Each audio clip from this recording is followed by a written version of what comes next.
He wants $787 million, the exact amount Dominion got. And now he's demanding Fox News bend the knee or face the courtroom. But before we get into that, please like, comment, and share Explain America. We appreciate your support for common sense journalism.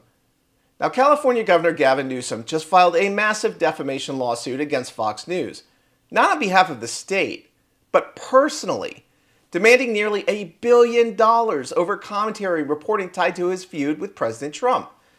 At the center of this insane lawsuit is a Fox News segment where Jesse Watters and others suggested Newsom lied about speaking to President Trump during the Los Angeles immigration protest. Protests that turned violent, prompting Trump to deploy the National Guard. Newsom had publicly claimed there was never a call, not even a voicemail.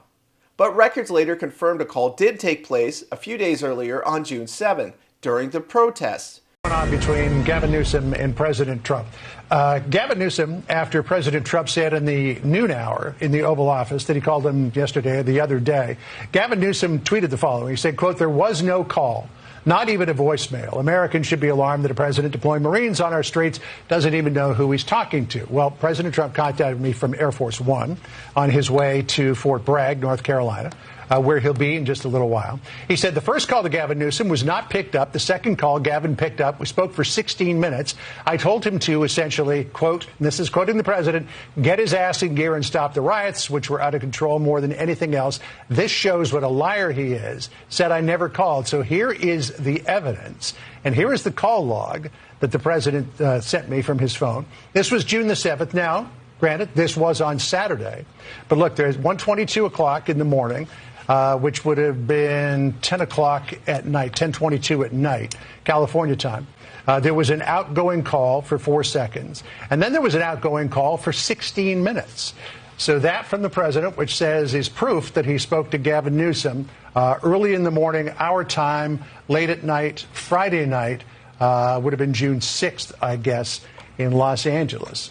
So, Governor, over to you for the response. I was say that's next, right? We're waiting to see what if Governor Newsom has a response to the president's. Essentially, what he has there is the receipt for what he says is the call that was made. It's all about the long conversation. Yeah, exactly. In a 16-minute conversation. As you mentioned, as things were heating up is the timing of that call, as things were really just beginning to get started. So it'll be interesting to see where this goes. Yeah, that's the president. That revelation sparked a firestorm, and Fox News ran with it, suggesting Newsom had misled the public.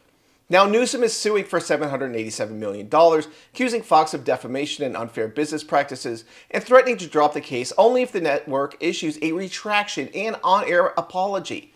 His attorneys wrote, "We realize you are becoming quite familiar with defamation, a clear reference to the Dominion settlement."